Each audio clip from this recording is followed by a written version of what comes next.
Assalamualaikum warahmatullahi wabarakatuh. Shalom, Om Swastiastu, Namo Buddhaya, Wite Tung Tien, salam kebajikan Ibu Guru dan teman-teman. Perkenalkan, nama saya Jeremy Herdiansyah. Saya adalah murid dari kelas 8 yang bersekolah di SMAK 8 BPK Penabur. Saya membuat video ini untuk proyek Bahasa Indonesia menganalisa buku yang berjudul Hatta, Jejak yang Melampaui Zaman. Sebelum kita mulai, jangan lupa kita untuk klik tombol like dan subscribe.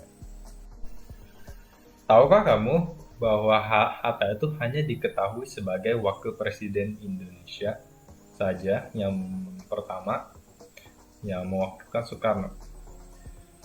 Tapi dia itu juga diketahui sebagai nama Bandara Internasional Jakarta, yaitu setelah nama Soekarno juga, yang hasilnya menjadi Bandara Internasional Soekarno-Hatta. Tapi tahukah kamu bahwa Muhammad Hatta ternyata berjasa lebih banyak selain menjadi wakil presiden ini loh? Ini adalah nyata alasan dibalik dibuatnya buku ini. Oke, jadi buku ini ditulis oleh tim Buku Tempo. Jadi kelihatan tulisan ini ada ya tulisan seri buku Tempo. Tempo ini ada di fontnya ini berwarna merah dan kita bisa lihat seri bukunya ini berwarna putih. Jadi buku ini diterbitkan di perpustakaan populer Gramedia.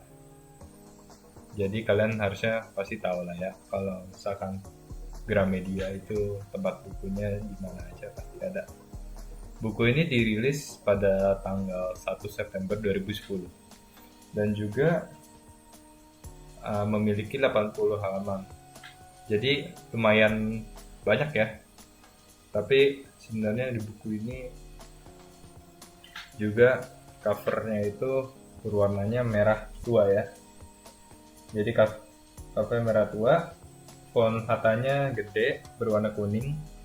Lalu ada subtitlenya juga nih, warna kuning juga, bisa kalian lihat. Maaf, jadi nah lalu foto yang paling utamanya adalah foto Bung Hatta yang berwarna kuning, ada peci dan kacamatanya yang khas ya. Jadi itu dari cover bukunya ya, memang masuklah dengan tujuan utamanya ya, Bung Hatta. Jadi di buku ini sebenarnya aslinya itu ada 5 penyusun ya. Jadi yang utamanya itu ada 2 seperti Arif Zulkifli, Bagia Hidayat, lalu ada juga yang lainnya seperti Dwiju Maksmum, lalu ada Eviana Rizky Fatmaya, dan juga ada yayasan yang namanya itu Yayasan Mitra Netra. Jadi buku Hatta, Jejak yang Melampaui Zaman ini diterbitkan untuk menceritakan kehidupan dari Muhammad Hatta. Jadi lebih dalam itu. Apa sih isinya dari hidupnya Muhammad Hatta? Yang saya tadi udah jelasin tadi ya. Jadi Muhammad Hatta itu bukan sekedar wakil presiden saja, dia itu sebenarnya lebih dari itu. Jadi nanti akan saya jelaskan lebih lanjut.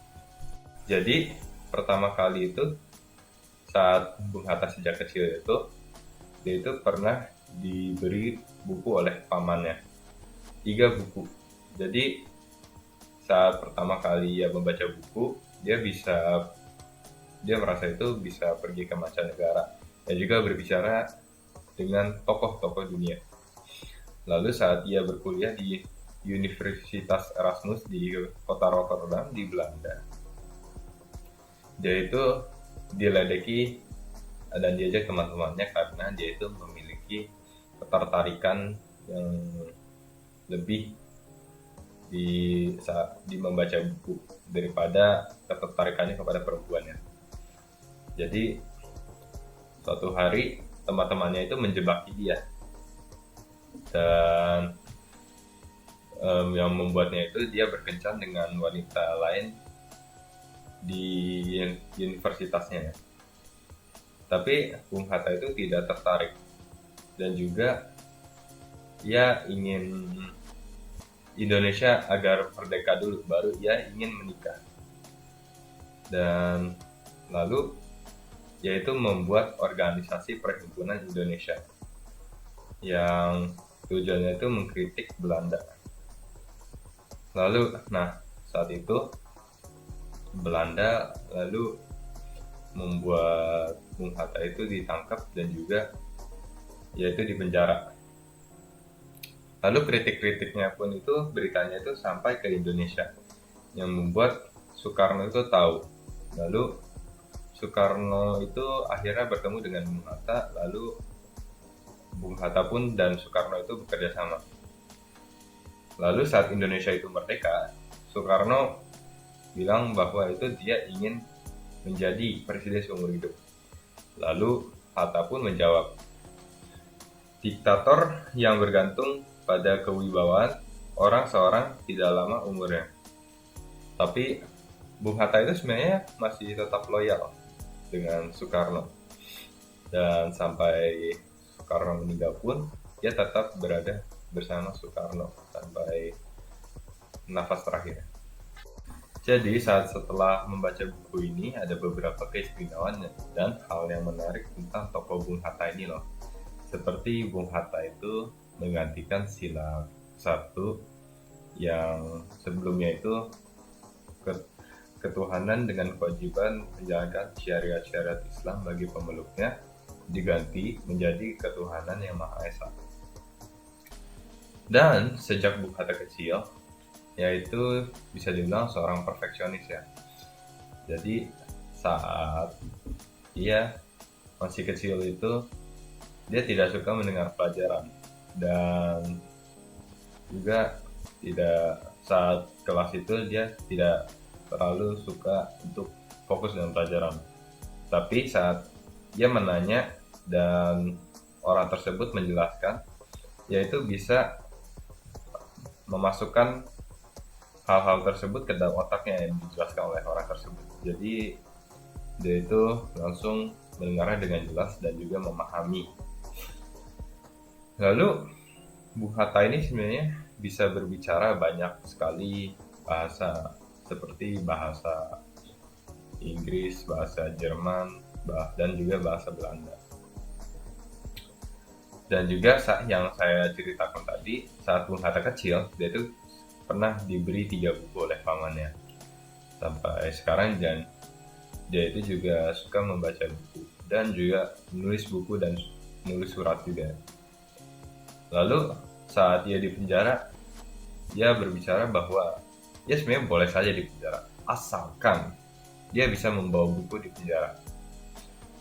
Lalu hal inspirasi yang bisa kita dapat dalam Bung Hatta itu adalah dia itu seorang nasionalis yang mencintai negaranya.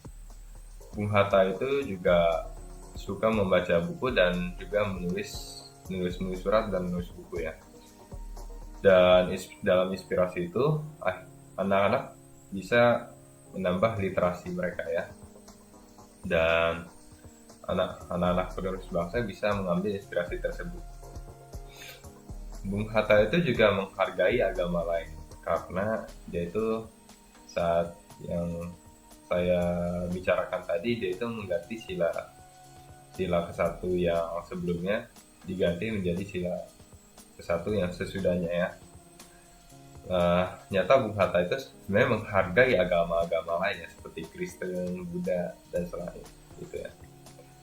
Lalu sebenarnya ada hal-hal yang saya masih ingin pelajari tentang Bung Hatta ini. Seperti apa yang terjadi setelah Soekarno bukan menjadi presiden, setelah insiden G30 SPKI saat jenderal-jenderalnya itu dibunuh. Dan juga apa saja yang ia lakukan selama masa G30 SPKI. Jadi kesimpulan dari buku Hatta Jejak yang Melampaui Zaman ini dibuat untuk para rakyat-rakyat yang cintainya dan juga siswa-siswa dan mahasiswa atau siapapun yang ingin belajar dan ingin membaca buku ini. Jadi Bung Hatta itu sebenarnya walaupun dia singkat, jadi sebenarnya tetap tidak menyerah dan tidak patah semangat dan siap untuk kemerdekaan Indonesia. Sifat kesederhanaan itu sebenarnya ada termasuk di dalam hatinya Bung Hatta ya. Jadi dimanapun ia berada dan juga saat ia memimpin. Hatta itu sebenarnya orang yang sangat religius juga ya, dan juga mencintai ilmu pengetahuan. Wow, sebenarnya ternyata itu banyak juga ya jasa-jasa Bung Hatta ya.